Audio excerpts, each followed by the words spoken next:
Well, good day, you beautiful people in the land of gathering of the Griots. Welcome. I am Asadah, if you don't already know, and you are tuned into a wonderful show today. And so let's get it started with our lovely message from Naima Latif and the Female Solution and come back and we're going to Juneteenth it up, baby. Black Scientologist style. Take two. Talk Radio. Women have the power to transform this world. We can end crime and violence if we all agree to do one thing: share. Let's share our wisdom, share our time, share our talents, share our finances, but most of all, let's share our love. This is the Female Solution. Join me, Naima Latif, every morning, 7 a.m. to 9 a.m. Central Standard Time, as we bring you stimulating discussions about the issues affecting our lives. If you're listening online at www.blogtalkradio.com/the-female-solution, press the blue button that says follow and get our daily topics every morning directly to your email and your smartphone. Hi, I'm Naima Latif, executive producer of the Female Solution radio show. We invite you to call in 515-605-9325 and participate in this daily think tank as we examine the challenges we face and develop solutions that restore peace and harmony. We are global transformers, changing the world from the way it is to the way it should be. We are one. Wherever we live on this earth, we are one human family. On behalf of our team of radio hosts, I'd like to extend a greeting to all the members of our family, whenever and wherever you may be listening around the world. To our family in China, Ni Hao. In India, Namaste. In Japan, Konnichiwa. In Korea, Annyeonghaseyo. In Russia, Здравствуйте. In Germany, Guten Tag. In Poland, Dzień dobry. In France, bonjour. In Spain, hola. In Italy, ciao. In Egypt, ahlan wa sahlan. In Ghana, akwaba. In Nigeria, peleo. In South Africa, sawubona. In Senegal, nangadef. In Kenya, jambo. In Israel, shalom. In Pakistan, Afghanistan, Palestine, and Saudi Arabia, Assalamu alaikum. Greetings, and may peace be upon you all. Join us live on the on-air radio network called 727-731-5192. We want to talk to you. Yes, indeed. We want to talk to you. Yes, indeed. So, yes, you are with us today for Gathering of the Griots. I love today's show. I just love it. It didn't even fully happen yet. It just started. But we are doing something special. You already know. I don't think I could sit down and just do nothing. I got to be creating new experiences and disseminating new information. It's just what I like to do. So today's show, we are going to be focusing on an event that we're not playing with you. We're going to combine some things. Let me show you.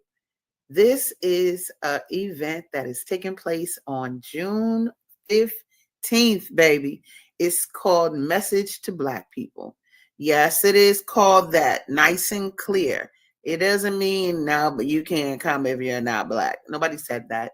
But I am a Scientologist. If you know me, you know that. I say it all the time, unapologetically. But it's called Message to Black People because I need for Black people to get this information. Yes, I do. Yes, I do. And when I say this information, I'm talking about Scientology because people just don't understand what it is. It's just courses to help you get life better. But we'll get into that a little bit later. But yep, this event, if you need to make this bigger so you can see the font, definitely do that because it's going to be wonderful. So let me just tell you what it says for those listening in the background. Message to Black People by L. Ron Hubbard. This is a Juneteenth Freedom Day celebration in Scientology. Yes, indeed. It's June 15th, 2024, and it's going to be at our new building, baby. What? You never been anyway? Well, you want to see this space because this space was created for our people to prosper in, period. It's at 650 South Clark Street, right in the Loop, right? And when you come, this is what you're going to expect. First of all, the food is going to be slam dunk. What? I think we're having like a garlic, brown sugar chicken. I don't eat chicken, but that's what you're going to have. We're going to have, I think, cabbage, and we're going to have all kind of good food. I'm not telling you no more. Make sure you come because it is free, but that's going to be at 4 p.m. and you're going to get a tour of this beautiful 8-story building. You're going to learn some empowerment tools. I'm going to make sure of it. Yo, we're going to discuss freedom because I think it's so important. Freedom for our people traditionally has been something that we ask somebody for. We're not asking for no freedom because nobody has it, right? And I'm going to help you understand it on a different level. So we're going to discuss the freedom of the past, of course, Juneteenth, right? But then we're going to look at some freedom for the future. We're not here to ask for it. We're here to take it and make it. So we're going to go through that. And yeah, you're going to have a wonderful time that day. And so today's show is about under and overstanding what all of this is about. But what I wanted to do first, because I don't know about you, but I just learned about Juneteenth now, and I'm a cultural girl. And I'm talking about, when I say just learned, I'm talking about, I don't think I knew even before 2 or 3 years ago what Juneteenth really was. I just remember seeing on June 19th, I was on 47th Street coming from a party. Yo, it was fireworks everywhere. And I was like, what is happening right now? I did see an extra amount of like balloons and red, black, and green, but I did not understand. And so what I want to do is I do want to share a little bit about Juneteenth so that we all are on a very clear plane of looking at the freedom that we attained. But I got a better sense from watching this of the reason behind the celebration, because when I just found out about it, I was like, Black people always want to make a reason that go to a barbecue. But I really now understand the importance of the day. So let's take some time and just look at what in fact was Juneteenth and why is it important, and we'll understand why we're doing an event in its light on the 15th. And so, yeah, let's take a look and learn something.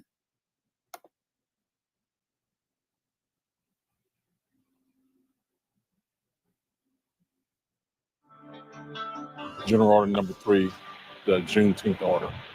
The people of Texas are informed that, in accordance with a proclamation from the Executive of the United States, all slaves are free. This involves an absolute equality of personal rights and rights of property between former masters and slaves. And the connection heretofore existing between them becomes that between an employer and hired labor. You can imagine the burden lifted from these people, the men, the women, the children that knew that they were chattel, property, and now understanding that they were free. But the question that was lingering was, what did freedom look like? The slaves built this country. They had a sense of who they were. They very quickly built a sense of community. To what degree have we actually achieved the absolute freedom that Juneteenth promised? Ignoring these painful histories doesn't mean that they don't still influence us. We stand on the shoulders of those that came before us, and we need to honor their memory by telling their story. Juneteenth, 1865 to 2021. Galveston, Texas. place known for tourism and quick getaways. But it's the history which happened here that impacts us all today. African slaves were brought here on ships in the 1800s. But even after the slave trade ended, slavery here did not. It was 1865, June 19th, now known as Juneteenth, when Union soldiers arrived and told slaves they were free. It came 2 years after President Abraham Lincoln announced slavery had ended in the United States.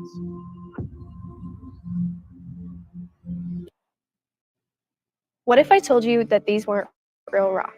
At Buda, we believe that everyone deserves a yard that they can be proud of. That's why we've created faux stone landscape edging that is flexible, durable, and incredibly lightweight. It's completely DIY. Ships in the 1800s.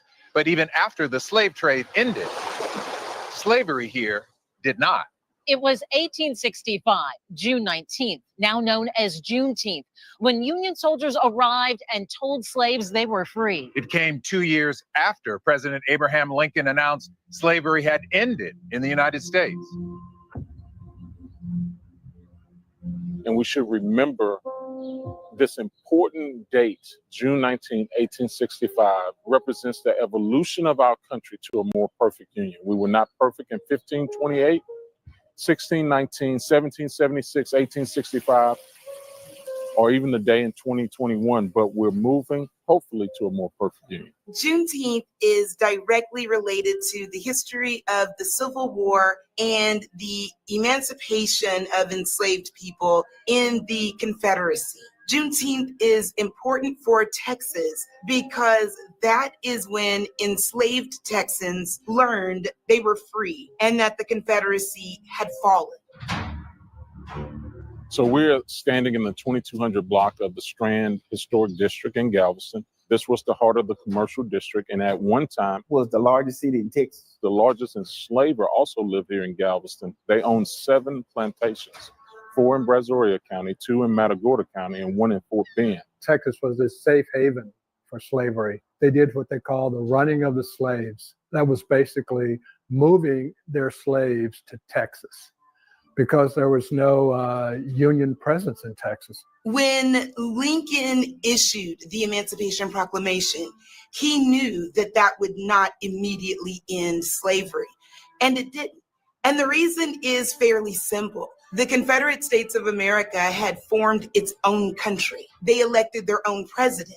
Confederate states printed their own money, which is why the Confederacy and the United States went to war. The United States' goal at the beginning of the war was just to restore the Union. The first war goal was not to emancipate the enslaved population. And there were all these myths and stories about what happened and why it took 2.5 years for the word to reach Texas. Plantation owners in Texas were well aware of the Emancipation Proclamation, but they ignored it. What they cared about was maintaining the agrarian economy in Texas, and that was solidly based on cotton. And to maintain that, they needed slave labor.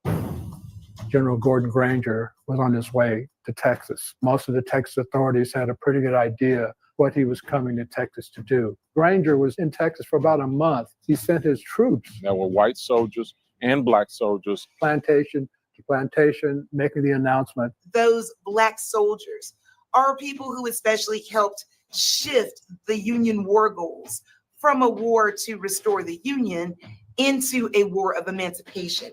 It was personal for them. They went over to the old custom house on 20th Street to the courthouse square, from the courthouse square to the colored church on Broadway, which was Reedy Chuck. Some of the dock workers were among the first to get the word, and so the celebrations began. Give us a sense of what it must have been like for slaves on Juneteenth when they heard that message. You know, that was something that was almost like going to heaven. The celebrations, just to be so excited to taste that freedom. The initial celebrations, there would be prayer services looking back at our journey in this country and what we had to endure in bondage. And the people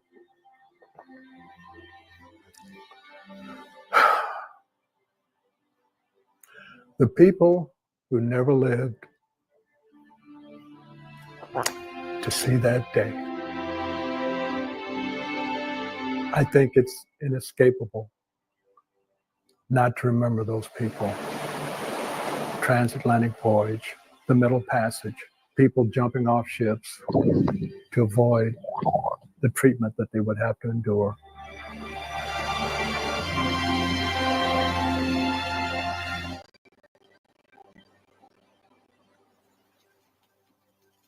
And old master didn't tell you, it was free. He didn't tell you that? No, he didn't tell you.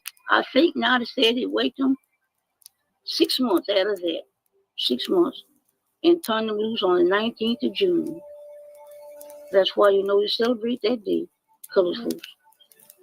Celebrate that day.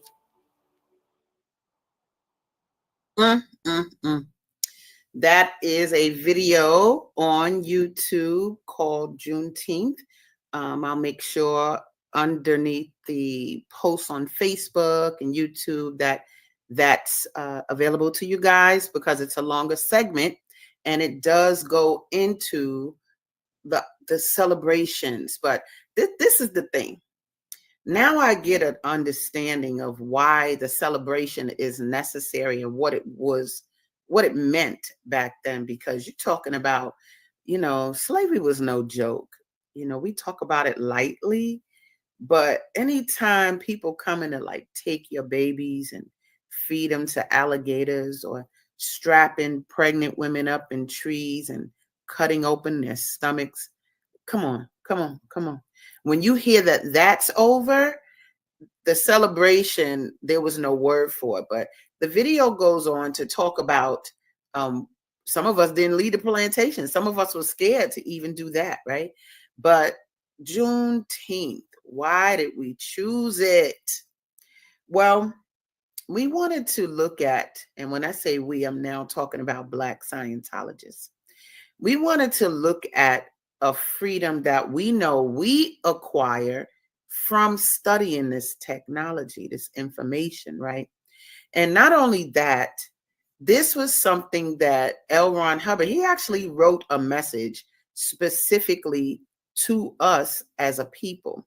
So I just want to read it a little. We need to get a little clarity about what this was, right?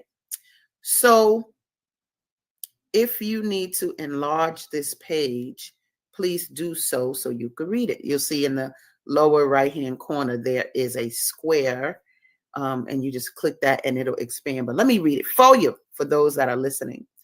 This is Message for Black People, and it says, completely aside from what it means to whites, Scientology offers the Black people of America a wonderful chance.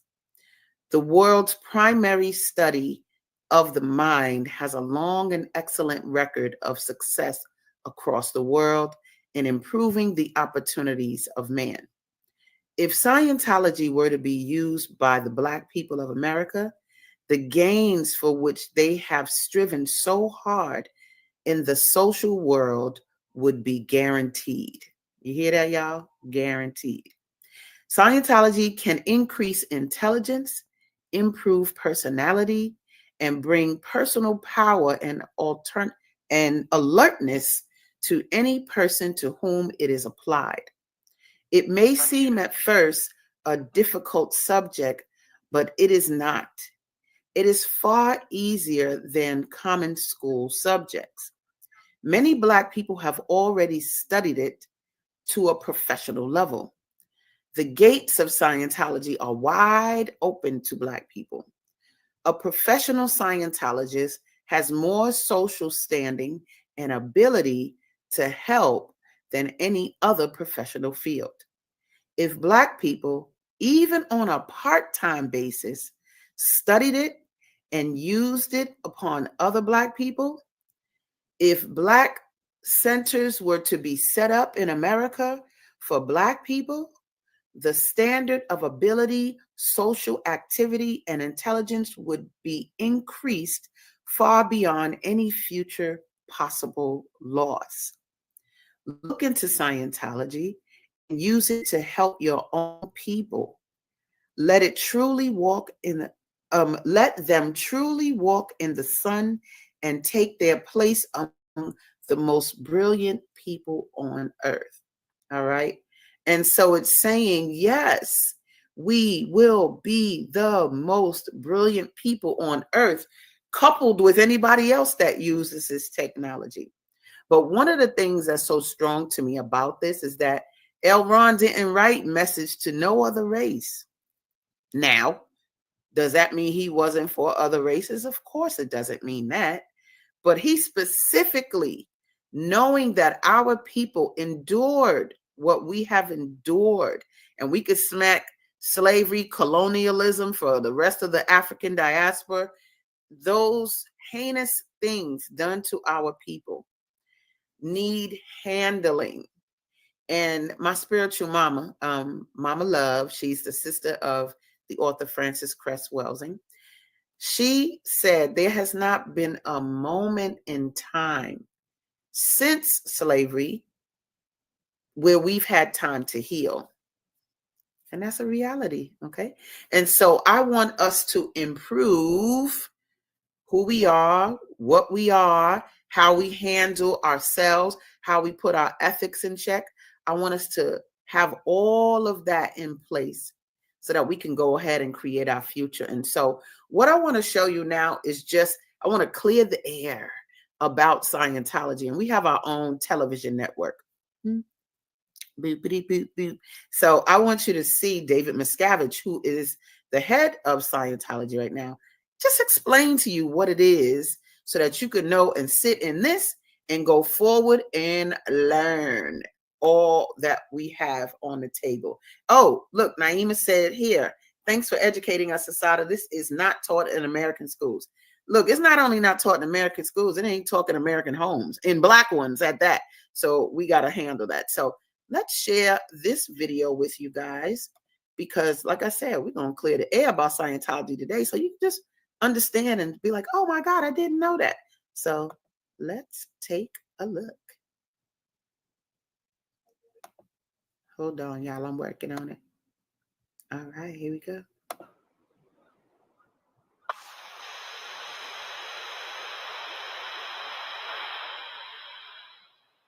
Hello and welcome. You've probably heard of Scientology. In fact, every 6 seconds, someone searches the question, what is Scientology? There's a lot of talk about us, and we get it. People are curious. Well, we want to answer your questions because, frankly, whatever you have heard, if you haven't heard it from us, I can assure you we are not what you expect. So, while I could tell you Scientology is new, our approach is new, our answers are new, and that Scientology is not just something you believe in, it's something you do, well, I'm sure you would much rather just see for yourself. And that's what the Scientology Network is all about, to show you inside Scientology, who we are, what Scientology is, and what Scientology can do. Scientology is a dynamic and expanding religion. We're going to be showing you all of it. For instance, I'm standing in our spiritual headquarters, and we'll take you through all of it. Likewise, we'll take you into our churches, spanning 167 countries on 6 continents. We'll also take you behind the scenes and into our church management, publications and dissemination facilities, humanitarian outreach centers and programs, and even into our new millennium Scientology archives. But even still, there remains the question of why so many people are Scientologists and why they are so passionate about it. In answer to that question, you'll meet Scientologists from all walks of life, firefighters to factory workers, doctors to CEOs, and yes, some of the most well-known artists and celebrities in the world. You'll see Scientology in practice, our values and beliefs, our technology of auditing, our e-meter, everything. Finally, we'll answer the question as to how Scientology came to be the only major religion founded in the 20th century. And that's the story of our founder, L. Ron Hubbard, a true-to-life genius and an honest-to-God modern-day Renaissance man.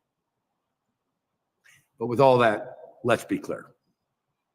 We're not here to preach to you, to convince you, or to convert you. No. We simply want to show you. Because, after all, the first principle of Scientology is that it's only true if it is true for you. So take a look, and then decide for yourself. I'm David Miscavige, and this is the Scientology Network.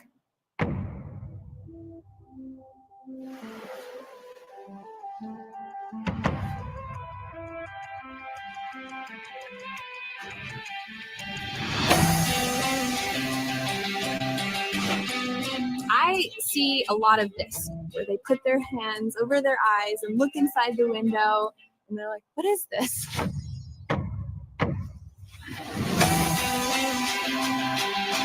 Once you actually start talking to somebody about it, they're like, just, okay, what is Scientology? Oh, well, what brought you in here? Just curious. So what this is called an e-meter. It's the cutting edge of spiritual technology. What it represents for Scientologists all over the world, always has and always will, is spiritual freedom.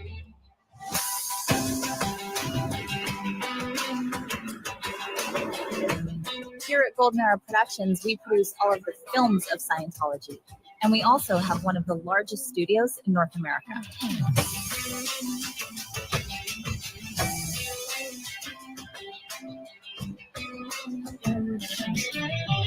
What we produce is not just a book, it's not just a lecture, it's all the knowledge that's inside.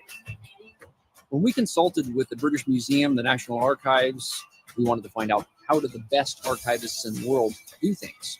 The biggest barrier was actually finding technology that would last. So we had to push technology and invent technology in order to do that. Scientology Media Productions is a very unique studio. Everything is under one roof. We produce all of the content and programming for the Scientology Network. So we have quite a variety of different shows. The biggest joy is to create something new. So we create extraordinary solutions for extraordinary spaces. This is where we have equipment that comes from production. You can create all kinds of special effects. This is the sexiest bike in the world. I remember that moment well, not knowing what I want to do. We just wanted a band that was fun. Ow!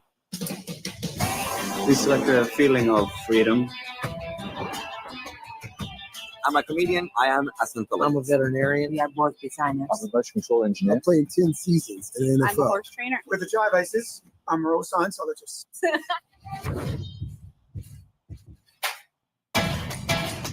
I grew up right here in South Central, so I've been tied to the streets. The culture here, it's so rich and so fragile at the same time. I want Melbourne to be drug-free, crime-free, just want it to be the ideal city. Scientology saved my life, and I felt like I was able to give it to somebody else, and it was this domino effect. People are searching, and this is one of the places they'll come to find answers. It's actually making a difference in the world. That's what it's all about.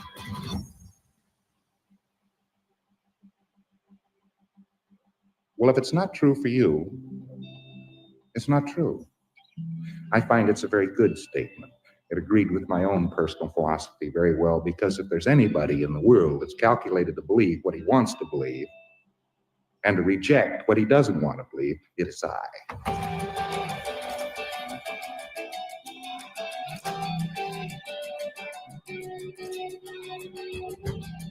The biggest right there is not the right to vote.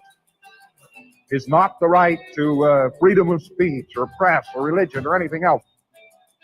The biggest right there is in human rights is the right to help. Well, it's now time for a peace movement. It's now time to call everybody under this movement.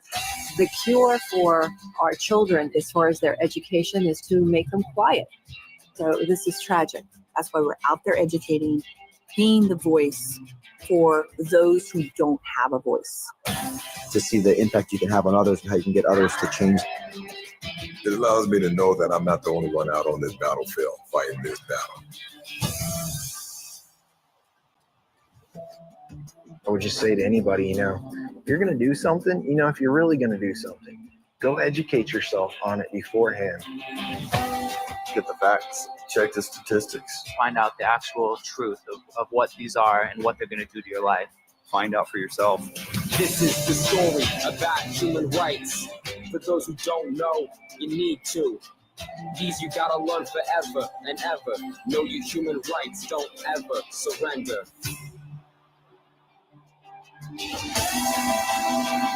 Hello and welcome once again to Freedom TV. Today we're going to take you inside the dark world of human trafficking. And I'll warn you up front, this is some pretty sickening stuff. It became a tipping point. And that's why we knew we had to get out and do something about it.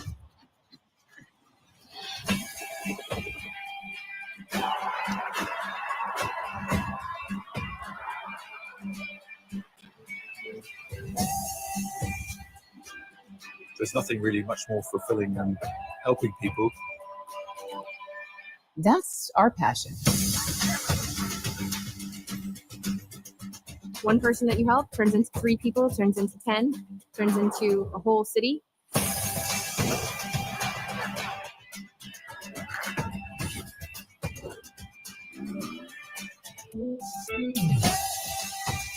That's why we're out there fighting until every single person is free.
I love it. That's what I'm talking about. Get some clarity, my darlings, for those of you who weren't able to see everything. Look, I'll be telling people, I don't really get people talking to me negatively about Scientology because I just don't. If you're positive and certain, people don't bring the noise, right? But I'll be telling, if they're going to bring something to me, I'll be like, look, what? No shade, but what you got, a church bus? We got a church ship. Shh, be quiet. The ship is all that. It is a cruise ship where we go and do more courses in self-development. But don't listen to me only. There's so many people that are Scientologists. You walking by them every day. I promise you. But what I'm going to do today is bring on one of the sisters. She a veteran in Scientology. She's been here with us before on a different subject, but I'm bringing her to the stage now because I love her. And she shares some wonderful stories about Scientology and the freedom it's brought her just using the text. So let me bring on my girl, Janice King. Hey, Janice. I can hear, you can't hear me? Oh my gosh. Let me see if y'all, I think others can hear me. Hold on. Y'all better let me know if y'all can't hear me. But Janice, why don't you try talking? And in the meantime, let me hear you talk. Because let me see. I can hear you. Can you hear me? Yes. I can hear you. Oh, Lord. Hold on, y'all. We can work it out because I don't know why she cannot hear me. Hold on. So let's just get up a little something while we get this fixed up because she's important. Hold on. Now. Oh, yeah. So if I need to know if others can't hear me, because then that means I need to fix something. Okay, others can hear me. I'm gonna see if I can give Janice a message to let her know that we'll fix the sound. But in the meantime, while we're getting that together, we're just going to take a little commercial break. I know it's video heavy today, and then we'll be back after these messages.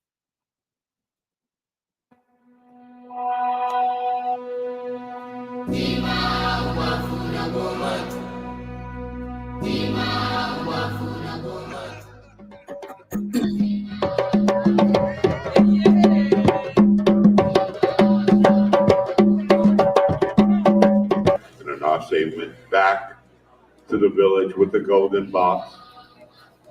He set the golden box and gathered the children as you are gathered now. He opened that box and stories just rushed out of the box. This is why we are here, because of these people right here. Give it up for the young people today, baby. Give it up better than that, adults. Tell us, adults. Hi, I'm Lauren Cress Love. I'm the sister of the late Dr. Francis Cress Welsing, author of the ISIS Papers and the Cress Theory on Color Confrontation. We're Chicago natives, and to honor her legacy, I'll have her books at the Soulful Chicago Book Fair, Saturday, July 16th, 2016. Be there. Black Fairy is in this book. Young John Henry, everyone's familiar with the young John Henry, and Deadwood Dick, who's a black cowboy. So these are three plays that are in this book, which has been used by a lot of groups, universities that have produced plays for children. Hey, Black Child by Usaini Perkins. Hey, Black Child, do you know who you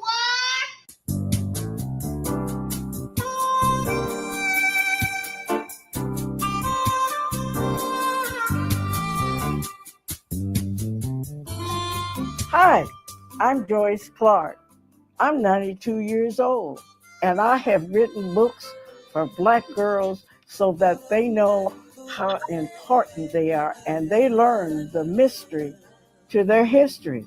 I'm going to be at the Soulful Chicago Book Fair, and I want to see you there.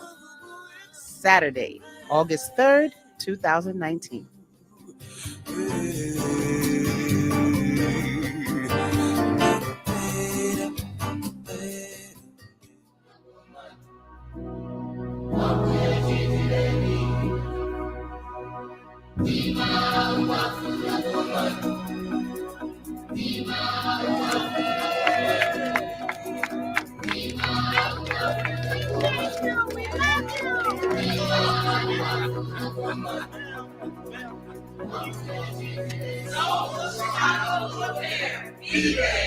All right.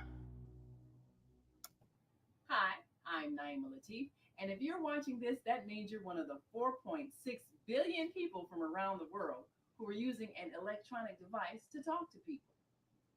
In these times, people are using the internet to talk to everybody. Friends, neighbors, family members, co-workers. People are on their cell phones and computers all day long. Now, if you're in business, that is great news. That means you can sell your products and services all day long and never have to leave your home. All you need is a media connection, somebody to connect you to an audience. And that's why I'm talking to you today. We produce programs, and our audience members are people who shop. They buy clothes, food, beauty supplies, cleaning supplies, home repair, transportation services, childcare services, whatever you're selling, they need to buy it. We're your media connection. Just follow this link, and tomorrow you can sit back and relax at home while your business is making you money. All right, there we have it. While your business is making you money. So people can advertise here on the Female Solution. The Female Solution has 7 days a week that it operates. And so you can have an ad on this and be seen globally. People can buy your products. It doesn't matter what it is. You could be running for office, all kind of stuff. I think y'all better check your own rules on that one. But yep, you can be an author or whatever you want and be on the Female Solution. And so I'm gonna see what my girl, because I know I can hear her, but she can't hear me. Hold on, let me try again. Let me see something. Can you hear me? I hear you now. Good morning. All right. Got to do. That's right. How- Listen. What's this up? Physical universe is something else, but I conquered it. Yes. Let me tell y'all heard what she said, right? She said this physical universe is something, but I conquered it. So this is what I'm saying to you all. When you're rocking with a Scientologist, oh, we are dealing with the world in a different way. Like I tell people, I don't adjust to the environment. I adjust the environment to me. Absolutely. But, and so here, you know, when you got powerful things happen, some of y'all out there like to say stuff like, the devil gonna try to get you, you know. That's the devil trying to stop, you know. I don't get into all that. We spiritual beings in a physical world. And so when you got two powerhouses getting on, like right now, Janet's and Asadah, that physical universe gonna be like, no, don't let them on. And so, you know, they try to mess with the volume, this and that. But like Janice just said, I push through that now. Absolutely, girl. Yes. So welcome, my darling. I'm so glad you're on because, oh my God, y'all, I admire this sister for a ton of reasons. But can you please just let everyone know just a little bit about you? How long have you been in Scientology? Maybe how you got here and why you're still here. Come on with it. Okay. Good morning, Asadah, and I thank you so much for having me on. Good morning, everyone. My name is Janice King. I am a self-taught visual artist. I paint in acrylic on canvas, and in addition to that, I create wearable art from my original painted designs. Plus, I have a wearable art design clothing line for women, and it is currently in a boutique called Morgan's of Delaware here in Wilmington, Delaware. So in saying that, I have been in Scientology for about a little over 30 years.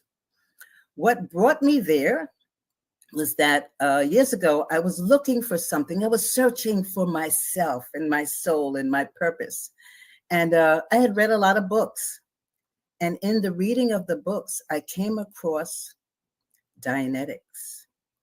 And when I saw it talked about the mind and how the mind can make you do things and just be unaware, that was the answer for me.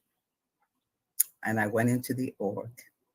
So I have been there since the late 90s. And I am still here because with Scientology, and Scientology means the study of knowledge. It's knowing who you are, knowing yourself, knowing how to know. And I have learned with the technology by L. Ron Hubbard how to know. I have learned who I am. You know, when we're born, we know who we are. We really know who we are. But however, through environmental factors, we sometimes lose that. And I had lost that. I knew I was a creative, artistic, fun-loving, excitement-seeking person. But again, through environmental factors, I did lose that. And I was searching for who I was. And I am Janice King, the creative. I thank you. So now, my question to you, I had a litany of questions there, but another question I have is, when we talking about freedom, because we're going to be having this Juneteenth event on the 15th, and for those of you who didn't get to see it, I'll put it back up so you can see it. Let me put it back up a little bit. Hold on. Add to the stage now. So there it is, guys. It's June 15th. It's a Juneteenth celebration in Scientology. And it's a reason, and that's why I have on Black Scientologists today, so you can hear what freedom we talking about. So Janice, I want you to just let the audience know, what kind of freedom have you attained from applying Scientology to your life? Because I know, we don't come to Scientology like, I need some freedom. I need freedom. Like, we're not doing that, right? But that is something you keep hearing people say. Even the video I just showed, people was like, it's like a certain type of freedom.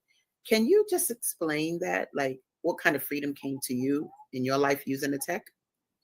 In my life using the tech, I have learned over the years, it didn't come right away. But once you know who you are, that you're a spiritual being, for me, my soul became alive.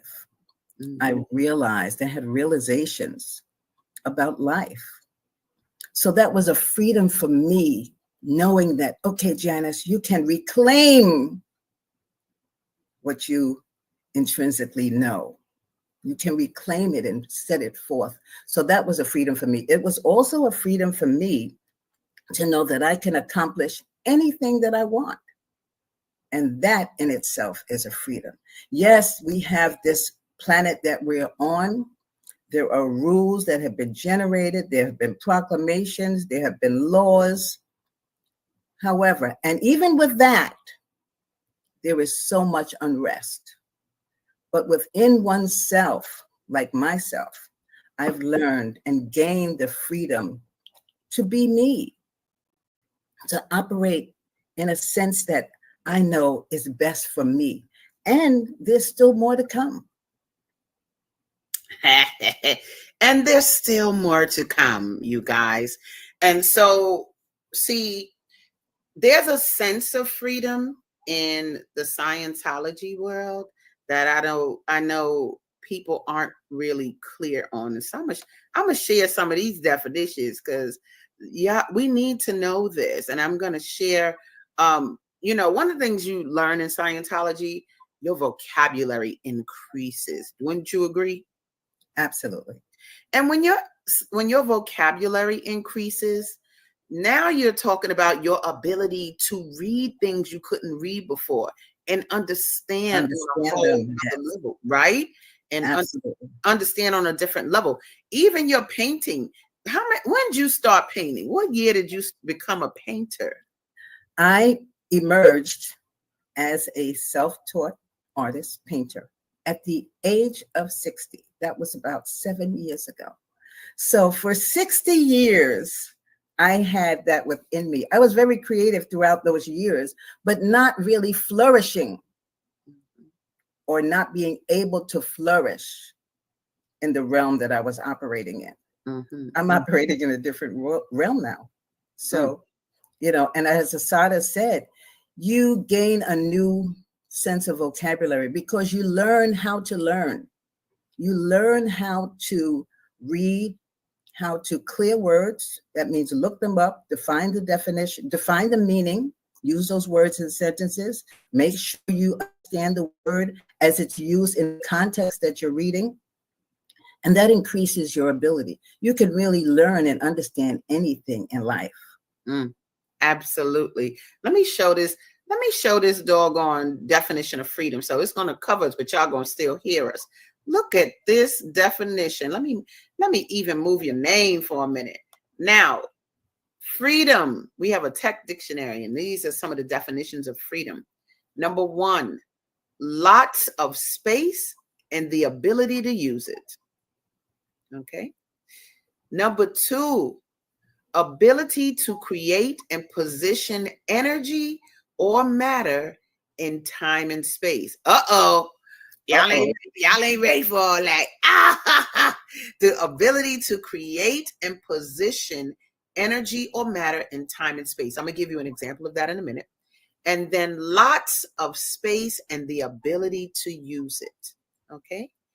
Now, guys, and if you want to call in, guys, if you want to say, wait a minute, I got to talk to y'all. I'm going to put the number at the bottom. You see it, 727-731-5192. And we'll bring you on and have you just come on to the discussion. Now, lots of space and the ability to use it. Freedom. I had a sister the other day say, I got 8 acres over in blah, blah, blah. That's right. We used to have a lot of land as a people. And when you got a lot of land, you can do what you want on it. That's what that's talking about. Freedom, lots of space and the ability to use it. Next, ability to create and position energy or matter in space and time.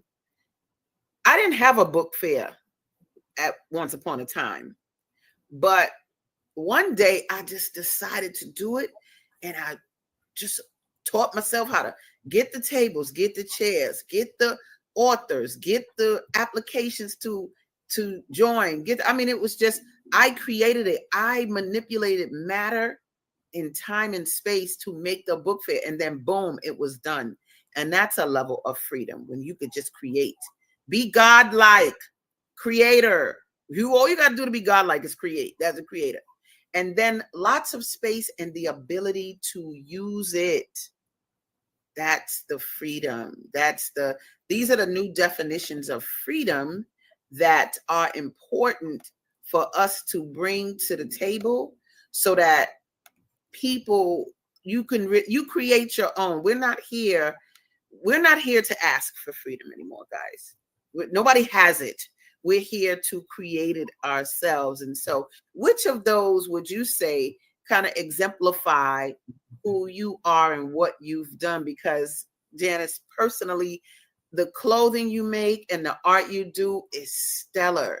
And it's so like you step in a room and it's like, dang, what she got on?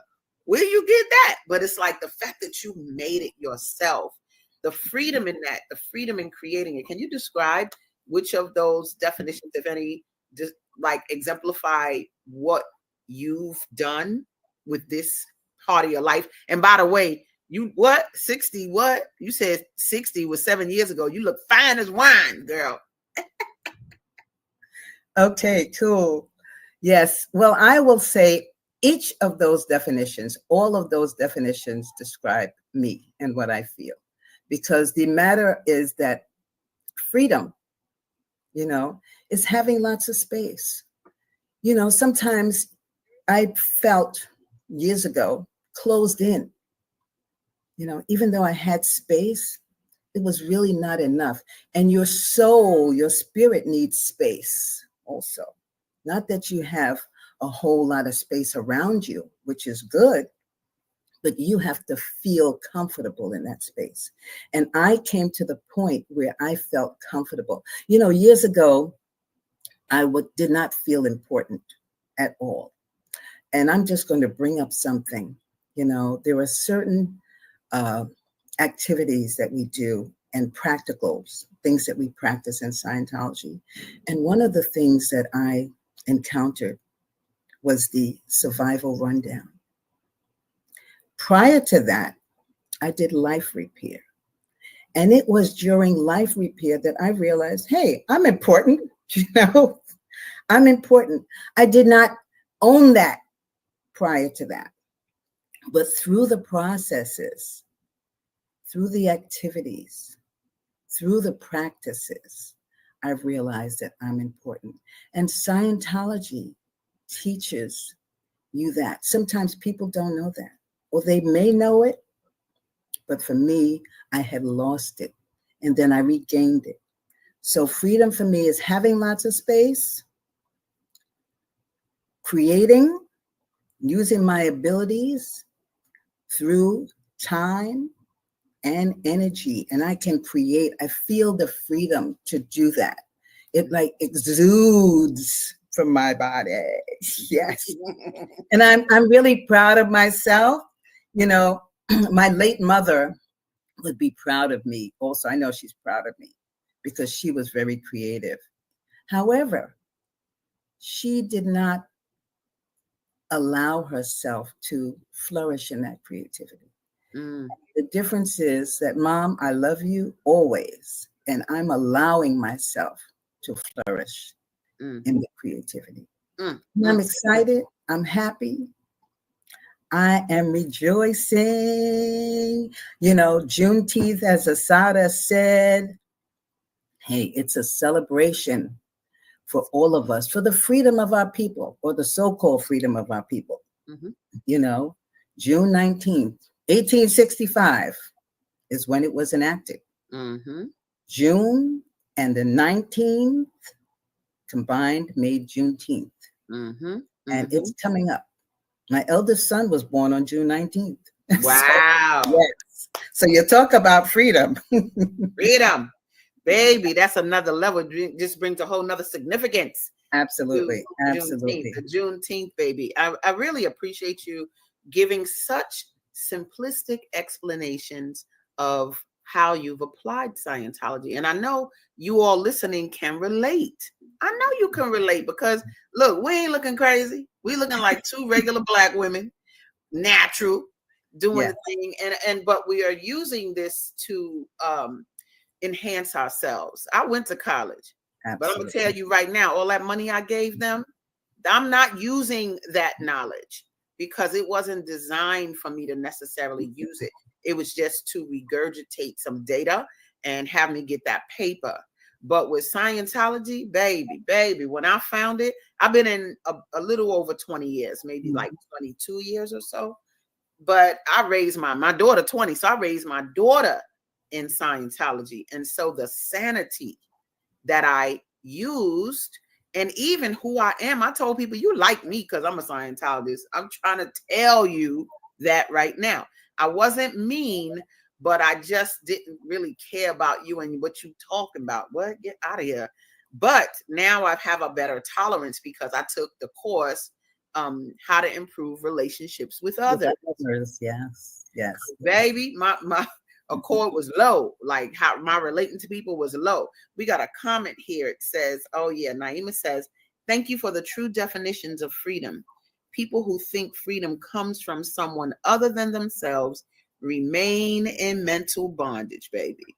So true. That is so true. You know, freedom is within yourself. It comes from within you. You have to know it. You have to feel it. You have to sense it. You have to live it, you know.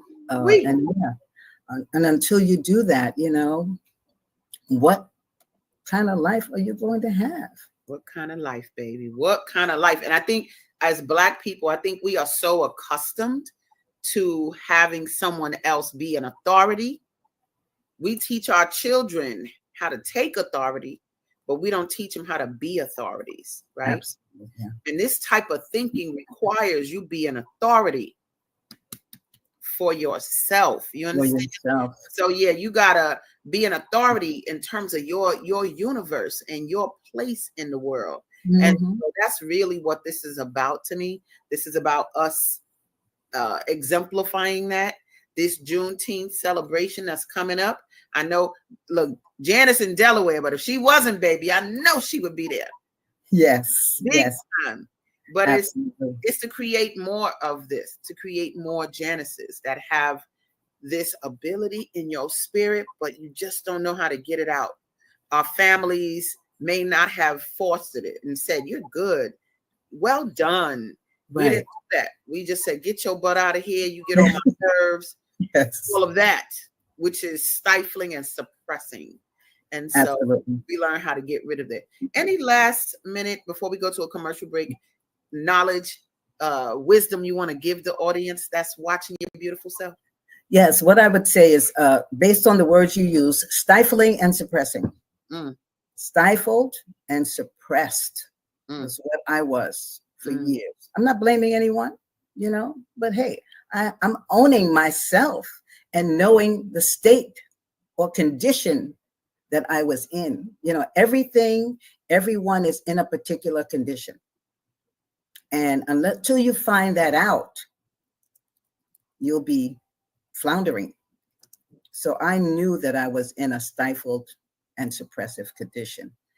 So again, Scientology is the study of knowledge, knowing who you are. There are practices, things you can do, what you can learn, how to live your life in a better condition. And Asadah, I thank you for having me on today. Peace, love to you and everyone else. Yo, thank you so much, sis. You guys, if we had an applause, we would go, woo, woo, yeah. Hercules. Hercules. I always say that. I say that. But thank you, baby, so much for being here and for showing our listening audience, our watching audience, the simplicity of being a Black Scientologist. We running this and we're doing this.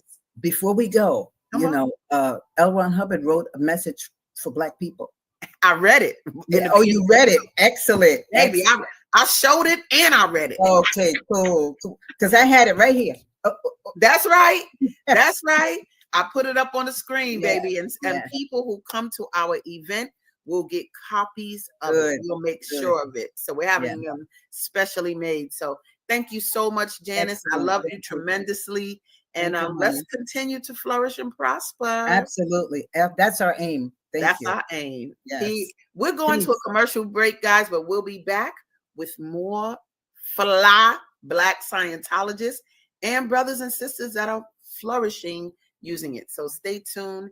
We'll be right back after these messages. Have a great day. You too. Peace. Peace.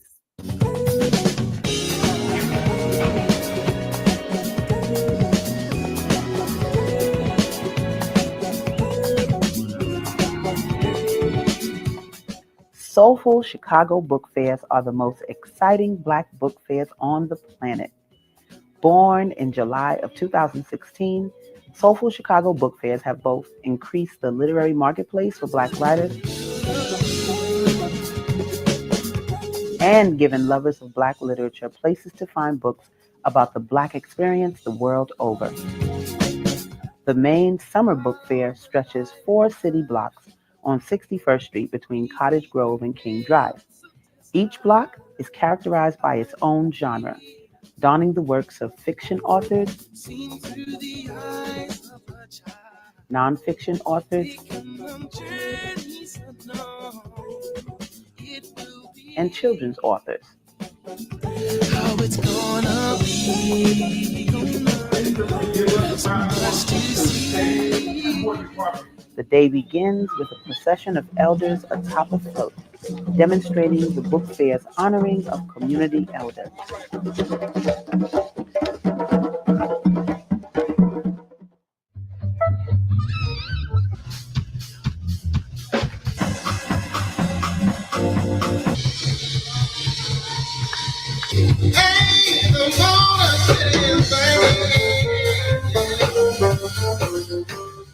The entertainment of the Soulful Chicago Book Fair has been second to none. Audiences travel to its Grammy-level stage, which has featured musical artists such as Eric Roberson,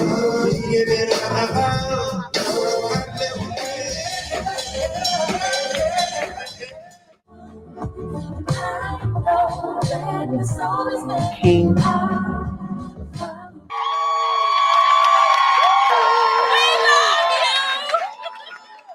and many of Chicago's multicultural talents.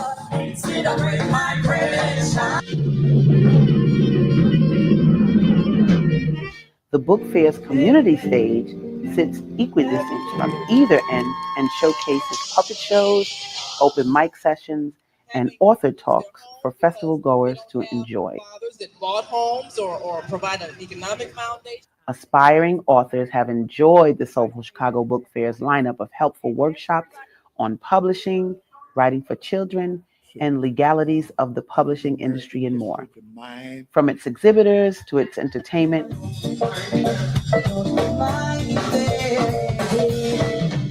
its workshops, to its overall power, soulful Chicago book fairs will continue to breathe literary life and prosperity into the South Side of Chicago for decades to come. How it's gonna be. So much to see. Hey guys, what's going on? Name is Eno Aquino here. We are on the book fair representing Dianetics, showing people, one, how help them identify the areas that's causing the most stress in their life using this equipment right here called an e-meter. On top of that as well, we're addressing Scientology and Dianetics as well. With Dianetics, you have this right here, over 20 million books sold. Not only that, this is the best-selling book about the mind, and it helps you, right, address to not have any kind of irrational behaviors, all those unwanted feelings and thoughts, negative thoughts, depression, right, and use Dianetics to help you get rid of their reactive mind. Wait for you that you can get a hold of us. We are actually located in Printers Row, 650 South Clark. So where you can get the book with us. Also, you may go to Scientology.org and get the book as well. Okay? Thank you very much. That's what I'm talking about. Freedom. That's my book fair. I could have Dianetics up in there. Nobody can tell me we don't want Dianetics and Scientology. Freedom. Space and the ability to use it. Nobody can stop you. I teach my daughter. Nobody tells you no. She was raised. Who telling you no? If you want it, get it. Period. Nobody stops you. And so my next guest, this brother just boom, boom, boom, boom, boom, boom. You talking about spreading the tech throughout our people. First of all, with the coming of the Nation of Islam to the table and studying Dianetics and Scientology, it has taken this into our community with an ease.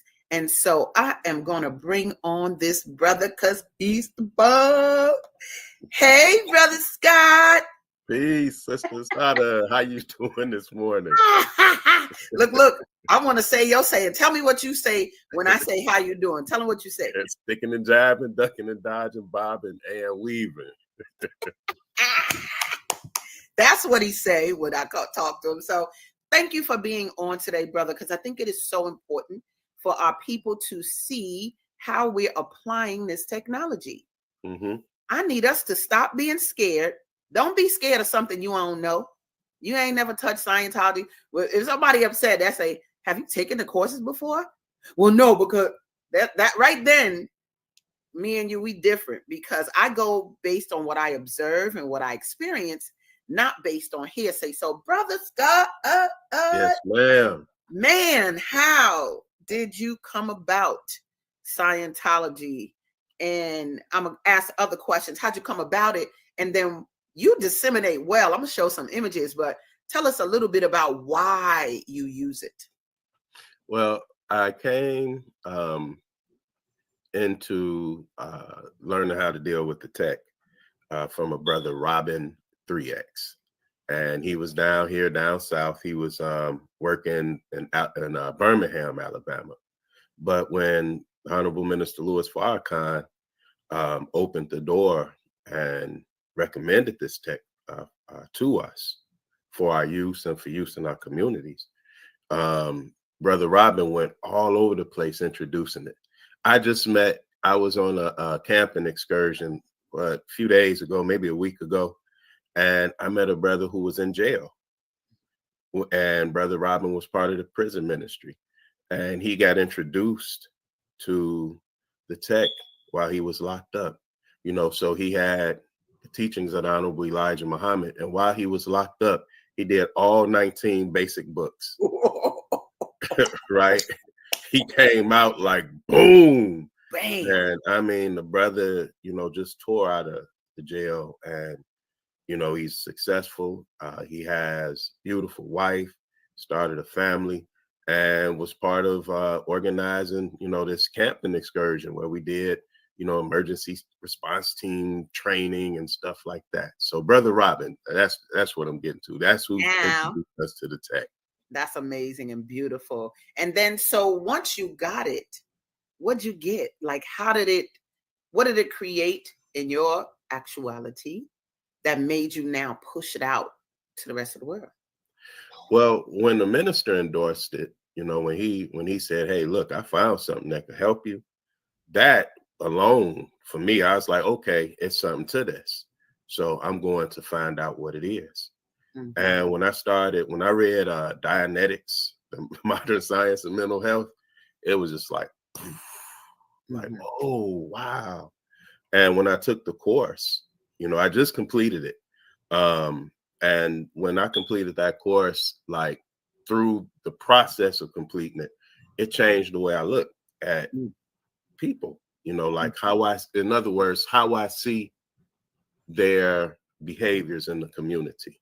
There's less judgment because I have a scientific language that I can like look at and understand what I'm seeing. It's like, oh, that's why this boy is doing that. Because you see things that are just, over the top.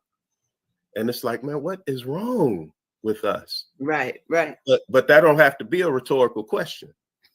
We can answer exactly what's wrong, not just with us as a group, with each individual inside the group. Mm-hmm.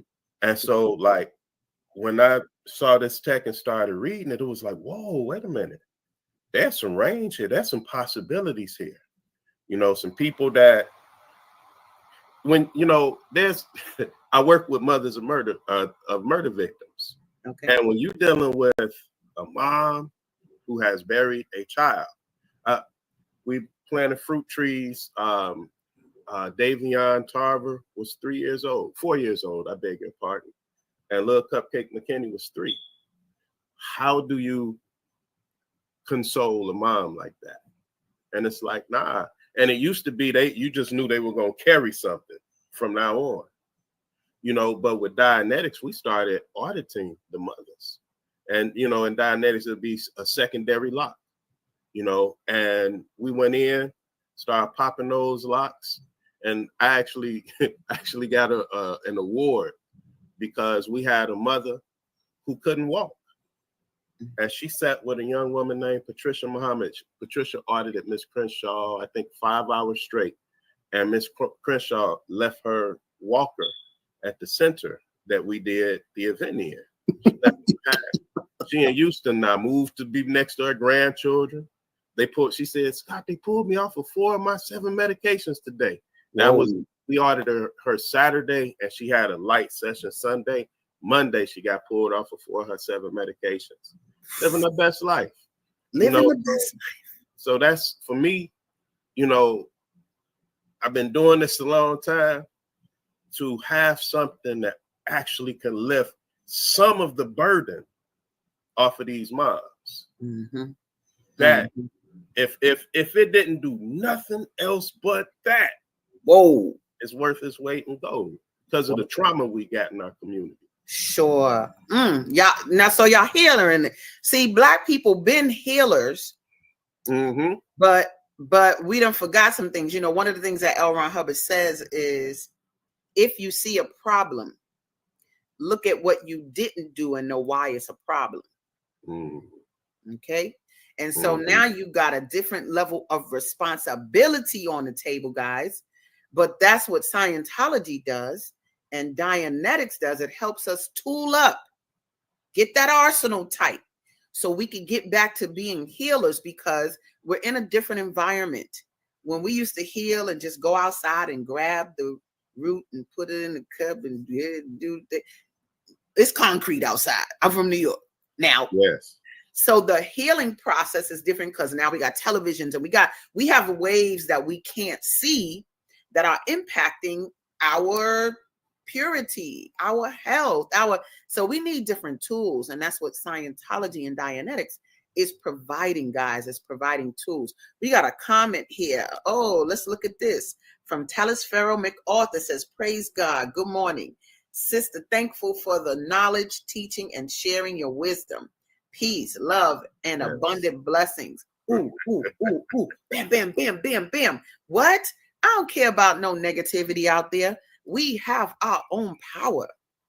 And what we got to do is, there's a look, A&J on fire. He put on fire. Thank you so much, Talis Farrow, no doubt. So, we not only now have this tech and can use it, but it's so gentle and soft. It's not hard. It's not like college. It's not like you got to memorize things. And nope, you're going to deal with yourself. And I got a little something. I want to show the event because we're having this talk with Black Scientologists today, guys, because of this event right here. Period, point blank. Message to Black people based on L. Ron Hubbard's written message to our people, right? I read it earlier in the broadcast, but this is going to be June 15th. What? We getting it in that day. If you ain't know about Scientology, and you especially didn't know about Black people in Scientology, you're going to come there that day and feel rejoice. Like you're going to want to rejoice based on what you experience. But let me show y'all a little something that Brother Scott doesn't know that I have. Watch this. I got something for him. This brother, this is what he does. He brings the people. Now he brought a sister, Nina, and a husband, and his friend, and his wife, and his children. Talk about why you brought them to Chicago's Church of Scientology. Why did you do that? These are people that I've known most or all of my life, and I was visiting home, and I wanted to get them something that I knew would be helpful to them, right? Something that would really be helpful to them. So things along the lines of life improvement, healing the spirit, really, rehabilitating, the authentic beingness in people, so because I love them, and these like cousins and best friends and all that, it's like, what can I give you? What gift can I give you? So I invited them up to the org, because I know what it will do for them in particular. He gonna say, look, y'all, I had to write it down. He gonna say, I needed to rehabilitate the authentic being. Whoa! Yes, ma'am. Do y'all understand that? Rehabilitating the authentic being. Now, you hear us say a lot of things in life that we want for our people. We want justice. No justice, no be whatever we be talking about. No, we're going to take this on a spiritual. We need to rehabilitate because Black people, the most spiritual people on the planet. I'm unapologetic about that. Yes. Now, and if you have any question, if you in Scientology, go talk to the big dogs, talk to David Miscavige about it. Let me tell you, he came to the org. The org guy, when y'all hear us say the org, that stands for organization. That's our churches, right? So David Miscavige, who's the head of Scientology right now, he was at Chicago when at our org when we opened up in March. So we were up late and he was there shaking hands with us and stuff. Baby, when he got to the Black girls at the end of the line, me and my girl Khadijah, he did not take his hand and go like this. He grabbed our hand and pulled in that shoulder. Boom. He pulled it in like a brother would. I said, ooh. That was such granting beingness because he understood we needed a different greeting. We deserved a different connection because that's how we do, and it just showed me how on point he was for valuing that. It wasn't about us shifting and being like, hello, sir, thank you very much for coming. Right. He was like, nah, come here, boo. And everybody was like, Dave Miscavige hugged you. Shh. I'm one of them melanated ones, kid. This is what we do. We hear L. Ron Hubbard said, and this is my words, but he said, when the deal goes down, basically in the world, the safest place to go to is South Africa. So we're going to find that exact reference so y'all can look it up, and then I'm going to post it because there's a knowingness about who we are as a people. The only people who don't know our power is us. Right. We don't know our own power. And so, your images and you bringing people. Check him out, y'all. Just check out the brother. Let me show you. Let me just show you how he roll. Wait a minute. What? In front of the room. He's schooling them what? Brother Scott was schooling them on now. It looks like we have a caller, and if we have a caller, I want you to speak, but if not, you don't have to. But your number is 706-202. If you want to speak, this is your time. You can just say your name and where you're from and speak on. And if I don't hear you, I'm gonna just keep going. Oh, hold on, hold up. I can't hear you, but I'm gonna hear you. Hold on. There you go. Go ahead, brother. Speak again. Grand Rising. This is Kwame Sunhorse. I sit here in the stolen lands of the Muskogee Creek Nation in Eaton, Georgia. And, you're speaking on Scientology, and I remember when that was the popular book back in the late 70s when L. Ron Hubbard put it out, and we were gravitated to it because we were seeking, new ways and new knowledge. And in the time that it's manifested and grown into what it is now, the tools in which it uses are the knowledge. The word science in its essence means knowledge. And what is the knowledge that we need in order to grow and change this mental destruction that's happening on this Turtle Island? Chicago is famous for one great brother there. There are many great brothers there and sisters that there in Chicago, but Bobby E. Wright, and he created the concept of menticide in his book, The Racial Psychopath. And so what we're looking at is tools in which to help to not start a revolution, but to start a resolution. How do we begin to undo this menticide that has been placed upon us as a people? And these are just, Scientology is one, and there are many others, that have been written as far as dealing with our mental. Naeem Akbar, black psychologist, even the whole form of APSI is because there is a lot of damage that has been done mentally to the mind. And what we're looking at is how do we recover the spirit, because we say spirit, mind, body, because we first have to recover the spirit. And what is the knowledge in which we're needing to reconnect the spirit and the mind? And those are the tools that are some of the ways in which Scientology helps to bring that forth. Because the creators of this Scientology, when you look deep into it, you'll find that it's ancestral to our people. Of course. Right. So what we're doing is we're just getting back that which was taken. And so it's time to, not a revolution, the resolution. And how do we begin to help heal ourselves? Because all of these frequencies, yesterday was a very important alignment. It was called a parade. That's when 6 planets were in perfect alignment with the Earth. And these are ways in which, as above, so below, that we get the necessary frequencies from all 6 of those planets and the energies that have been, the cicadas are waking up there. And so all of these frequencies are now here to help recalibrate our thoughts, because it begins with a thought is faster than light, and how we're able to change these thoughts in order to change our becoming that which we were created to be.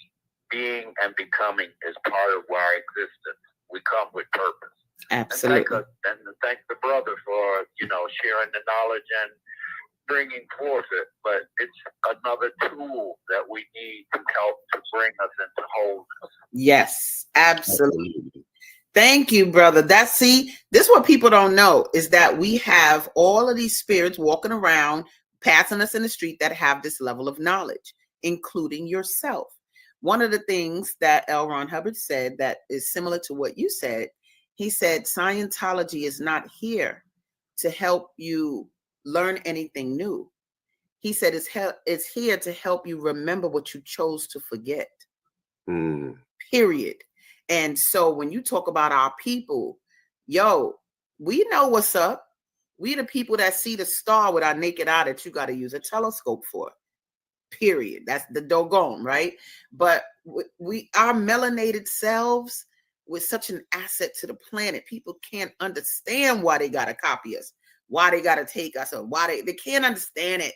But it's because we the melanated kids, and there's a certain substance in us that makes us close to God. It's just that simple. Black matter, like space. So thank you, brother, for being here. I appreciate you for listening in, because you're another addition to the solution. Like you said, not a revolution, but a resolution. I love that. Thank you, brother. Peace. Okay, good. Thank you. All right, y'all. So check it. This brother Scott right here, and I'm going to show you another image.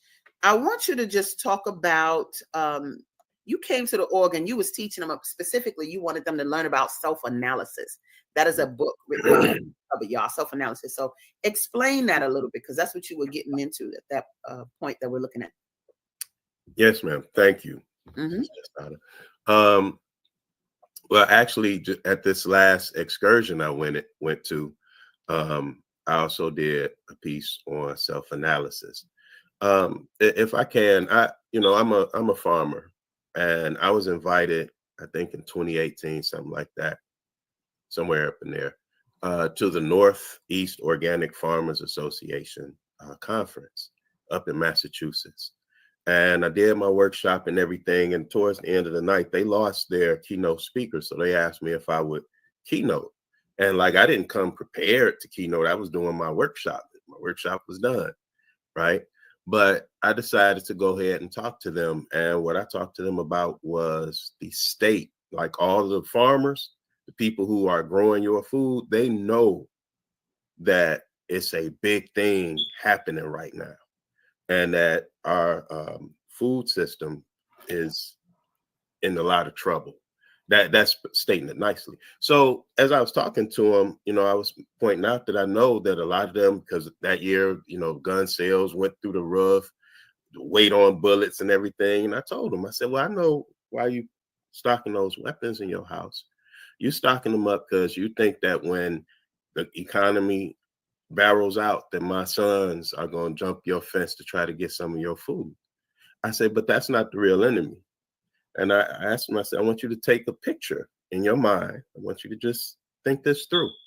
Imagine, the power's out, no internet, no television, no lights, and it's chaos outside, and you're sitting in the house with your wife and your children, and this is week 2, right? You ran out of weed, wine, and Xannies. How long is it going to be before you kill your wife and your children? Asked him that. That was my keynote address. And there's about 300 people in the room, mostly Caucasian. It took me an hour to get back to my seat. It was a line, and people were crying, because it hit them. So one of the things I teach with self-analysis is how to straight wire a person. When a person is just aping out, like when we get to a scene, here's a mother, son's in the ambulance, dead. She can't even, she gone.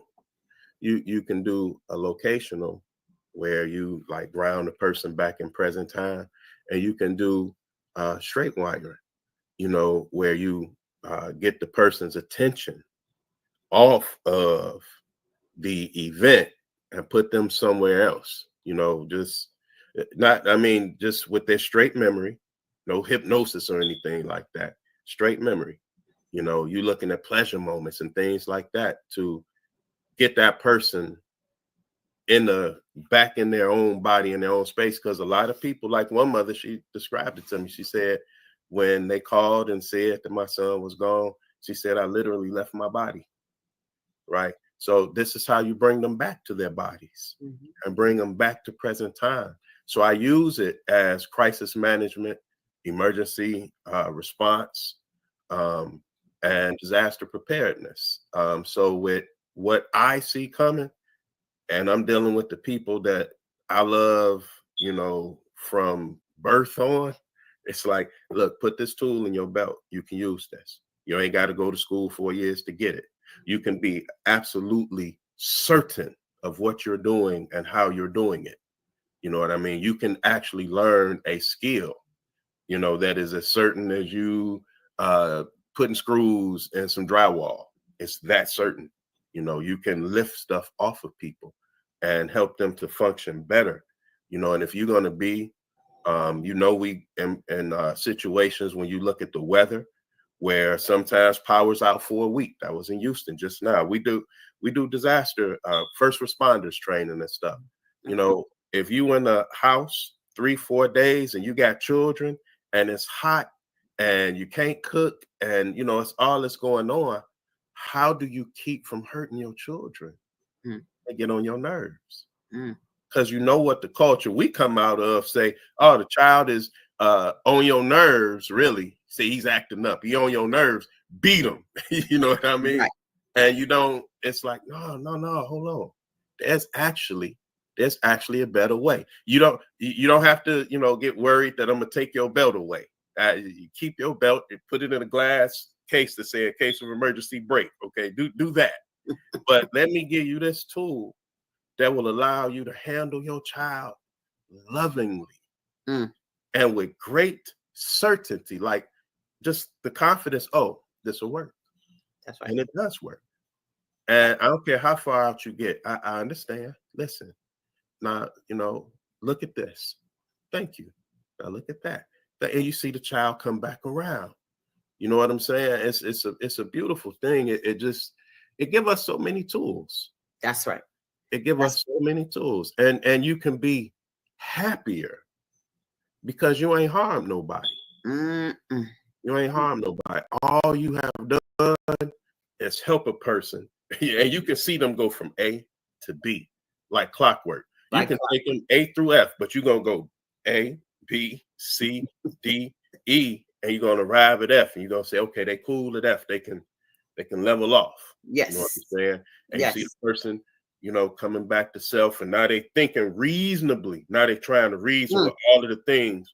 Okay, well, I know I got to do this. Okay, got that. Now listen, you go and you do this, then you see them taking control of the scene, and they start setting the other people, you know, in motion. You know, like when you come to a scene where unfortunate tragedy has happened and mom's trying to get it together, or dad, you know, because handling dad's a little different than handling mom at these scenes. You know what I mean? Because dad is like, okay, everybody dying tonight. You know what I mean? God. Right. You know, it's like we had a young man at the university, he's a football player. And, you know, it's like you have to have something. You want to show up with something. I don't want to just give you sweet words or try to, nope, I'm done with all that. Like, how do we handle this? And absolutely. Those are the two. Self-analysis is my favorite book because it's easy. You know, when you start reading it, and it tapped right into all of the fundamental spaces, you know, of like, what is this? Where we at? You know, what's going on? Why are we doing what we doing? Yes. You know, and then it just take you through these lists. My favorite on there is the invalidation section, where he lays out what invalidation is. Okay. And like any good science, you know, it have words that gives you like it gives me the knowledge of when I'm using invalidation language. I work with children, and I have a son and who's just brilliant, daughter, brilliant. And it's like, I don't want to invalidate them. When I was coming up, I went to we moved from my neighborhood. We used to live in Harvey. And I used to go to a school in Harvey called Whittier. It was all black. We moved way out to University Park. It was Park 4 South then. I went to Balmoral. I was one of 2 black boys in the entire 4th grade. Okay. And I'm deep brown. Just imagine all those white women teachers who didn't have the tech. And they saw me. And now I'm competing with their sons and daughters. Right. I'm doing quite well, thank you. That's right. So they start chopping me down. And see, that stuff go in because I was a child, 4th grade, 5th grade, 6th grade. That goes in. Then now here I am with the children in my farm school. What happens when I'm having a low day? Then here come this woman who's feeling some in. And I'm chopping down another little black boy who was just like me. I'm carrying her around in my cells. That's why I went to get audited so that I wouldn't be carrying people like this around in my cells. I know that's keeping them alive. I know that's right. No, go ahead and go. Bye. Bye. Go on and go. Right. Yeah. So, I want to be able to be the activity of healing. Yes. In every environment I'm in. Man. That's what's required for us. We need to be healed. Right? We got all this trauma. It's in our music. So instead of singing songs like they sing in other cultures, it's they killed my brother song. You know what I mean? It's all it's following that trajectory. So with all this trauma, right, we need specific healing, and we deserve it. And those of us who get this knowledge, man, get out there and heal your people. I mean, for real. If you got this knowledge, right, you ain't got to argue with nobody. It's a lot of people, Sister Asadah, that probably, oh, well, you using Diana. I had somebody tell you using Scientology. You know who L. Ron Hubbard is? And the mother said, I'm gonna tell you like the blind man said. All I know is where once I was down, right now I'm up. And I told him, leave her be, man. That's right. Leave her be. That's right.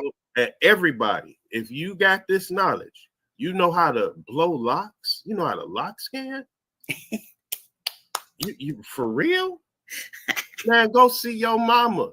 Relieve her of some of the stress you put her under. Oh. You know what I'm saying? Go Yes, see her. Go see your grandmama. Yes. Grandmama lifts stress off everybody. Nice. Go lift stress off grandma. Yes. Whoever. The little brother on the block that just real casually, just engage him. If you lift this stuff and stick, like when you lift a lock off somebody, there's somebody in there that knows it because it was an acknowledgement somewhere. That's how the lock lifted. That's an agreement, right? So if you do that with the little brother, you have made a friend. You know what I'm saying? You ain't got to be scared of them. They need you. Yes, absolutely. Yo, do y'all hear this? Look, I could stay all day and do this. Look, Brother Scott, let me say this. Thank you so much for choosing to be a healer in the community. Praises be to Allah. Because it's a choice. You understand? People, we out there turning the other cheek. No, you turning the blinders so you don't see. Say that. So that you don't assume the responsibility of healing our community. Stop it. And stop looking to things. You can't go to people who've been trying to kill you to try to save you. It don't work like that. So stop it. Stop it. Stop it. And let's be responsible for our own survival. So, Brother Scott, I want to say thank you for being on today. Thank you for having me. You were able to make this so simple. And here's the thing, y'all. Y'all notice either from Janice to Brother Scott, you see how calm everybody is? You see how we're talking? We're not sensational and but that's what Scientology does. It calms that storm, baby, so that you can take it, apply it, and then share it with others. So thank you, brother. We're going to go to a commercial break and come back with our last person. But peace and blessings. Thank you for having me, sis. May, I'm so happy that you're here. And what you said about responsibility, remember, that's where your authority is. Authority is a tool of responsibility. So if you running from your authority, come and get your authority, y'all. Do this. Get your authority. That's right. Thank you, brother. Much love to you, sis. All right, love. And we'll be back, y'all. Stay tuned after these messages. Peace. Hey, everybody. This is Asadah, the founder of the Soulful Chicago Book Fair. We're in our 8th year. Can you believe that? And have even gone as far as the metaverse with this book fair. But I'm an author. So I knew that I needed to do something to bring life to writers, because we don't really get a good road. Dancing does, fine art does, but somebody needed to put the authors on stage. So I chose to do it. If you see, look, my man L. Ron Hubbard, I'm a Scientologist. He said, look, ow. He said, if you see a problem, look at what you didn't do and know why it's a problem. And so my thing was, hey, we need more events for writers. I need to increase the literary marketplace. So I do the book fair, and here I am. And this is our Soulful Chicago Spring Fling Book Fair, and I'm having a good old time. I done danced, I done ran, I done sold books, and ate some food. So stay in tune so you can be at everything we do. Peace.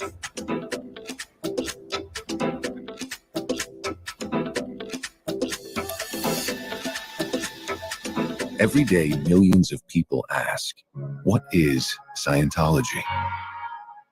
Here's an idea. What if you just take a look? See for yourself. What if you see for yourself No one else can see. who we are, No one else. what we believe, See for yourself. and what we stand for? Our doors are open See for yourself.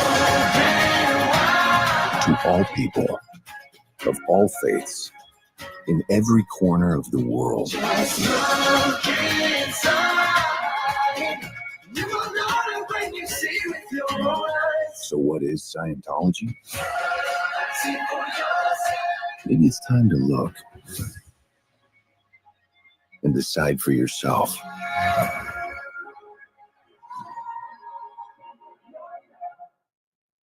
I love it. See for yourself. Now, stop going on what other people say about things. Anything in life that you want to employ and that you want to get involved in, see for yourself. Don't be listening to people. Anyway, I think that's a perfect segue to my next guest because I love her. Oh my God. She's connected to a brother who we roll on a business tip. Boo, boo, boo, boo. But here she come like a flower out of nowhere. Where'd she come from? But I know one thing, she came in that Scientology and she was busting those courses out. So let me bring up this beauty. Hello, Betty.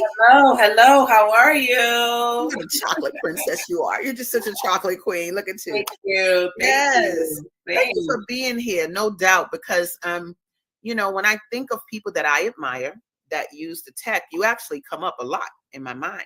Oh, and it's because I watched you effortlessly see something, start it, apply it, and then keep going. Boop, boop, boop, boop. Like, you know, so I guess my first question to you is, how'd you come about Scientology and why did you stick with it? Like, why did you start courses? So the first time I heard, first of all, thank you for having me on and even having the opportunity to speak with the audience about Scientology. This was probably the very first time that I've spoken about Scientology at all in public. So yeah, so I'm excited. So I first heard about it from my husband. And he said, you know, he was just so excited about Scientology and this course that he was taking was just so amazing and all the other courses that he took before. And I'm like, what is this? What is he talking about? Like, I've never heard of the term Scientology at all prior to speaking with him.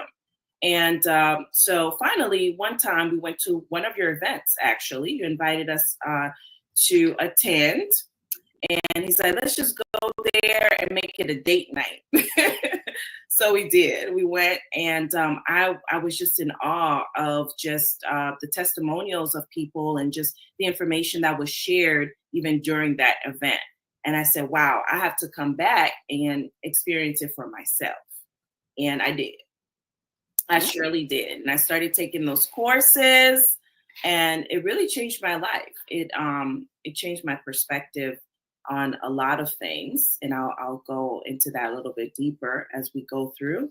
And I'm looking down because I have some of the books with me that I actually, you know, the courses that I took and that I continue to take. Nice. So look, y'all, what I like that you've seen so far is a lovely variety of people. Yes. We don't all look one way, like they're all in head wraps. Oh God, it's you just getting this flavor of us. That sister that came on first, Janice, the child don't look like she 3 years from 70 years old. The child gorgeous. She's a painter. Then you got my brother from the nation, and then you got this beauty who's coming to the table. What's your background like professionally? Because I need them to understand that also. The first sister was, the brother said, I'm a farmer. She said, I'm a painter. What's your background? So they could kind of see how this is overlapping no matter what. Yeah, wow. So where do I start? So professionally, I've worked in healthcare for the last 20 years. That's my professional also work. But I have a business as a career coach. And so how does someone who have a background as a healthcare professional and a career coach, how does that even happen? And how can this help? How did Scientology help? Well, really, there's something that one of the attendees said during that event that caught my attention. Was in my coaching work, there's a lot of mindset work that needs to happen, even in the career space, right? And I remembered this woman saying that, Scientology helped her when she was helping others, people would resent her for helping, right? And she couldn't understand why is that, people would resent her. Now, I'm not quoting her exact words, but this is my take away from what she indicated, right? And I'm like, wow, that's, I've experienced that as well. Like I would help people actually get to their goal. And then there was some type of resentment there for actually helping these people get there. And I didn't understand the connection. Why would that even happen? And when she said that, and I had shared with her side note, like, oh my goodness, this is something I'm experiencing. And when I finally dove into the courses, I'm like, oh, so there's some tools right there that that even as a coach are really helpful and beneficial to unlock some of those blocks for myself, but also for the people that I'm helping. Because we all want to help, but sometimes we're not helping in the way that we should. And taking this course has made me a better coach. Girl, let me show y'all something. She don't even know, girl. She gonna be like, why are you doing that? I don't care. Watch this. Woo! Hercules. That's her taking the courses, finishing the courses. And it was no joke because you had just had a child. Yes. And so you didn't go, I just had a child. I can't do it. Not that somebody sounds like that, I don't know, but you made it go right to get there, to get that knowledge. How was that for you? What was that like? It was empowering. As you mentioned, I just had a child. So those of you who just had children, you understand the hair situation. Anyway, I'm moving on. You silly. So anyway, I just had a child, and when you become a mom, it changes you. You change your whole perspective on life changes. Okay, like it just changes you completely. Yes. You don't see things the same way you used to. Things that were cute before, you like, that's not cute. Right.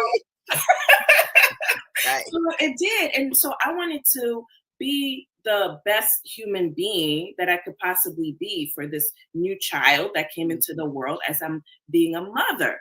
And I felt like the best way to do that was for me to grow, for me to show the example. Oftentimes we leave it up to children to have the responsibility of being what you want the standard to be, but you're not following that standard. And that don't go that way. It doesn't. That part. Right. It doesn't work that way. And I didn't want to be that person. I didn't want to be that mom. I want to be a mom who led by example. Yes. And so those tools, unlocking some of these blocks that I didn't understand before, really helped me be a better person and more in tune with my children's feelings. I love that. Look, y'all see, look, watch this, girl. I'm not playing with y'all. These are the courses that some of them that she took. Let me just share this, honey. Now, you see, those are called life improvement courses. And you see that one on the bottom, the second one on the bottom say how to improve relationships with others. That's the one I said I had to take because I wasn't mean, but I was not tolerant of your nonsense. Shut up. Yeah. And so I needed to look at that because even though I was a leader, I was a leader that would get the task done, but I wasn't concerned about the people involved in the process. And I learned that at a young age. And so when but there was nothing to fix it. Really, I was in an organization that we discussed in and I looked at it, but it was Scientology that gave me a course to handle it. And so look at these courses. This one right there that talks about parenting. Oh yeah, absolutely.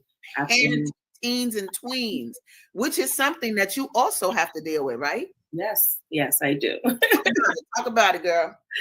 Well, I've inherited 2 bonus children, and I love them very much. They're mine. I consider them mine. No offense to the moms, you guys. I never would take over that role, right? But I still have a relationship with them, and I wanted to be able to not only lead by example for our 3rd newborn, right, but for them as well, and understand where they were coming from, or what their feelings were, because when you're a teen and a tween, you're going through a lot of changes, and I don't want to add any instability to that. Like, I really want to understand you and help. I wanted to help them to be able to get to their own goals without coaching, but being a parent, not being overbearing, like, I want to help you, but then again, give them some space to try to figure some things out too, on their own journey. And what I love about all of this, you guys, is that here's a sister who's professional, she took courses, and it's just so much more to take. Yes. Because there are just these facets of life. One of the books up there said, like I said, how to improve relationships with others. There was another one, time management. Now, some of y'all still out there talking about CP time in 2024. Stop it. Stop being late. That's out ethics, okay? Because you're inconveniencing the people on the other side waiting for you to be on time. But there's a course about time management. And when you take that, it ain't even what you think. It's about some other things regarding planning and just very powerful. If you are a business person, that course right there, setting and achieving your goals. Hold on, let me give a moment of silence. That course will eat a business plan. A business plan can't touch setting and achieving your goals. So these courses are just weren't they simple? They were simple. There was a lot of support during the time that I was taking these courses. And it does something to you mentally. Like, you're taking the courses and you're like, oh, that's why this is like that. And then, you still have to answer some questions to make sure you really understand, but sometimes we take courses and we kind of skim through it and we're like, okay, I took that course. No, not this. You're not going to skim through anything here. Okay. You're going to take the course, you're able to understand really the material in which you're reading. Yes. One other thing that really caught my attention was knowledge of words, and misunderstandings that happen very often because we don't understand the definitions of the words that we are using. And so even in my own practice now, what I do is I'll define a word before I start getting into the actual what's going on. You better say that. Okay, because I need you to understand, what are we actually saying here? What are we talking about? Something that I had maybe a week or two ago where we're talking about something very simple like networking. I broke that word down. I said, what is actually networking? Interacting and exchanging information. That is all it is. But see, when you take these courses, you're more in tune with words. You understand the words, and you're very meticulous when you're using them, and you can't move on with the course. Like, when you don't understand a word and you're just kind of stuck there, you're stuck there because you don't understand the word, but you didn't understand that at first. You're just kind of like, oh, I get it, but no, there's one word that's off. And again, a lot of misunderstandings happen because we don't understand words. And that's very apparent on social media when we see that. Man, I mean, and as a mother, I know mothers are watching. That's invaluable when you have a child, because I remember we were on the train one day. My daughter was like 7 or so, and there was a guy sitting across from us who was reading a book. Well, when we looked back up, he was like this, with the book open like that. And so my little girl said, Patience said, "Mommy, he has a misunderstood word." As a 7-year-old baby. Boom, she knew. He got that book open. He's sleeping. He has a misunderstood word. So that's invaluable for her. She's 20 now. So her going, and when she went into college with that data, I made sure that she came in Scientology and took the basic study manual, which teaches the physical manifestations of not understanding words. Wow. Where do you learn that? Come on, y'all playing games. You know you don't learn that in college. No. In Scientology, a lot of times sometimes you hear them say people come out worse when they leave college because they have so many misunderstood words. They come out and they're not good in their profession, not as good as they can be, because like I'm in the cryptocurrency world. Yo, them people be doing their presentations, talking about all that cryptocurrency, When I do presentations, I clear those words. Cryptocurrency, crypto means secretive, right? Like cryptic. And then currency, cryptocurrency. So currency that has sort of a secret code. And so it's not like the others. And so it's just very basic, but you got to break it down, or else people just, they go out and don't even consider how to use it. That's right. We got about 2 minutes left. Oh no. What would you say? What kind of message would you leave to anybody that's similar to you, or just to our general audience about the usage of Scientology? And again, you guys, just so you know, I'm showing this for a reason, because the event we have is stellar. This Juneteenth event, guys, this is where we're going to expose Scientology to our people, but we're going to look at freedom, not the freedom we asked for when Juneteenth came about, freedom from slavery. We're looking at the freedom we're getting ready to create, and that we're going to take, and that's the difference. So give them some wisdom, baby, and talk about the freedom you want to create for yourself with the usage of the tech. Woo. I mean, I've been freed already several times over. I think that it's something to consider. You know, there's a lot of misconceptions when it comes to Scientology. And I think that it doesn't matter, you've already mentioned, it doesn't matter what your background is, even your religious background really doesn't matter, honestly. Get the tool, get the information, get the knowledge so you can invest in yourself to be the better version of you. It has definitely been beneficial for myself. As I mentioned to you before, you know, it's improved my relationships, not just with others, but improved my relationship with myself. It's made me become a better mom. I'm a lot more patient, a better wife, a better wife. And I'm a better professional business person. So I'm aware. When you're aware of how you move and what were the blocks, and then not just what they were, but actually unlocking them and just doing away with it, you know, and so that you can move on. It's just amazing. It's amazing. And the last thing I want to say, like one of the courses I'm looking over, but one of the courses that really struck me was this one, I would say, Ups and Downs, because I didn't understand, like, I'm like, it's, you know, and it's not really even what you think it is with the title, but at the same time, it's definitely relatable, because things were not at a stable state for me, like not how I wanted them to be. And I couldn't really understand like what the dynamics were around it, or what was happening. Yeah. And when I was able to take that course, I don't have those issues anymore. I don't have that problem. Nice. And it's not until today I realized, oh, you really don't even, you don't even move like that no more. Like you knew. Yeah. So I would say, please consider, take a course, take one, and see where that leads you. At least that. Look, y'all, I could see it in you, baby. No, for real. I could see it in your countenance. Look, y'all playing games. I know we got to end, but I just want to show you.